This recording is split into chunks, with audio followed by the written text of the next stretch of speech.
Bienvenue dans cette nouvelle capsule. Aujourd'hui, nous abordons un sujet dont nous parlons peu. Si vous êtes parent, il s'agit des droits de vos enfants. Dans cette vidéo, vous allez découvrir quels sont ces droits. Alors nous savons qu'en France, les parents sont responsables des enfants jusqu'à leur majorité, c'est-à-dire jusqu'à leurs 18 ans. Ceci dit, même si nous sommes responsables de leurs faits et gestes, nos enfants ont aussi des droits. Ces droits sont protégés par la loi.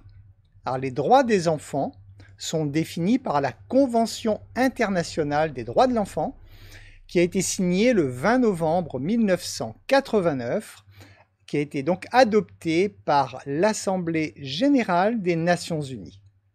Ce sont donc des droits communs à toute l'humanité. La Convention internationale des droits de l'enfant a défini qu'un enfant est un être humain dont l'âge se situe entre la naissance et sa majorité, donc selon les cultures bien sûr, puisque ça peut varier d'une culture à une autre.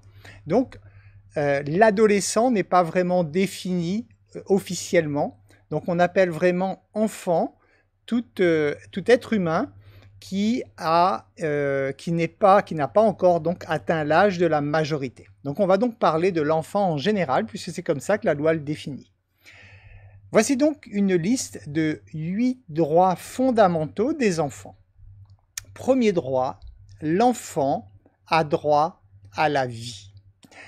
C'est la chance de pouvoir vivre sa vie. Donc c'est le droit pour les enfants en fait de ne pas être tués, bien sûr, mais c'est aussi le droit de survivre et de se développer convenablement. Le deuxième droit, c'est le droit à l'éducation. Ça permet à chaque enfant de recevoir une instruction, de s'épanouir dans sa vie sociale et de construire son avenir. Le troisième droit est le droit à l'alimentation. C'est le droit de manger, de ne pas mourir de faim, de ne pas souffrir de malnutrition. Pour information, sachez que toutes les 5 secondes, il y a un enfant qui meurt de faim dans le monde. On est pourtant au XXIe siècle. Le quatrième droit, c'est le droit à la santé.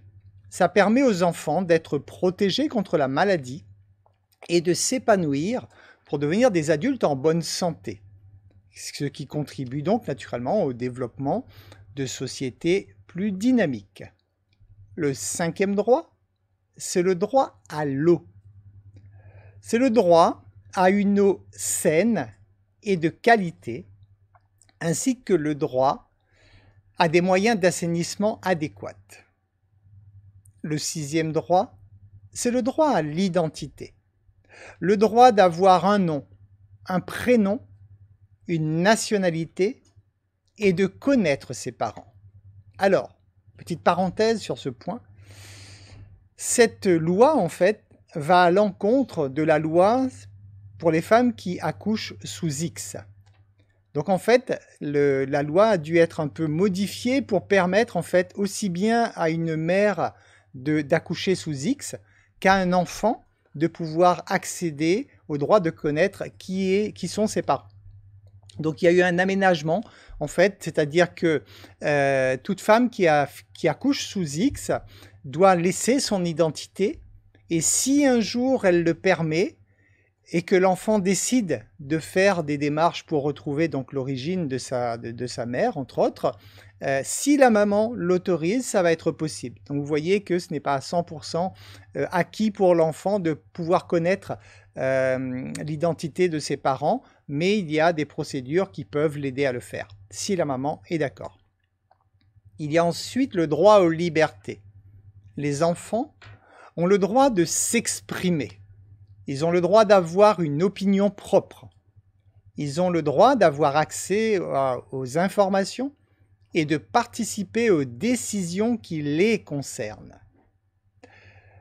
Les enfants ont également le droit à la liberté de religion. Donc voilà un peu les droits de l'enfant.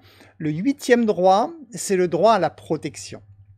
Chaque enfant a le droit en fait à un environnement protecteur pour préserver son bien-être. Alors, même si les enfants ont tous ces droits dans le monde entier, ben malheureusement, ces droits sont bafoués dans certains pays. La cause principale, c'est la pauvreté, qui malheureusement fait que ces droits ne sont pas respectés dans tous les pays. De nombreux problèmes, en fait, persistent, comme le travail des enfants, la discrimination, la maltraitance, la mortalité infantile ou encore l'exploitation sexuelle des enfants. En plus donc de ces lois qui ont été de cette convention qui a été signée, il y a des protocoles qui se sont rajoutés au fil des années et il y en a essentiellement 3. Le premier protocole, c'est l'implication des enfants dans des conflits armés. Donc ça a été interdit, donc pareil pour protéger l'enfant, ça a été ajouté comme protocole. Le deuxième protocole, c'est la vente d'enfants, la prostitution et la pornographie qui concernent les enfants. Tout cela a été ajouté en tant que protocole à la loi. Et il y a la procédure de présentation des communications qui permet en fait à tout enfant de déposer une communication individuelle devant le comité des droits de l'enfant. C'est-à-dire en fait, si l'enfant estime que ses droits sont bafoués, il a donc la possibilité de faire cet acte. Il faut savoir que si un enfant estime donc que ses droits fondamentaux ont été violés, ben, il peut alors déposer une plainte devant le comité. Par contre, il va falloir au préalable en fait qu'il dépose plainte contre une juridiction nationale d'abord, et si il n'a pas eu gain de cause auprès donc de cette juridiction nationale, il pourra donc déposer plainte auprès du Comité des droits de l'enfant des Nations Unies. Alors vous comprenez bien qu'un enfant, déjà pour un adulte, toutes ces procédures ne sont pas simples.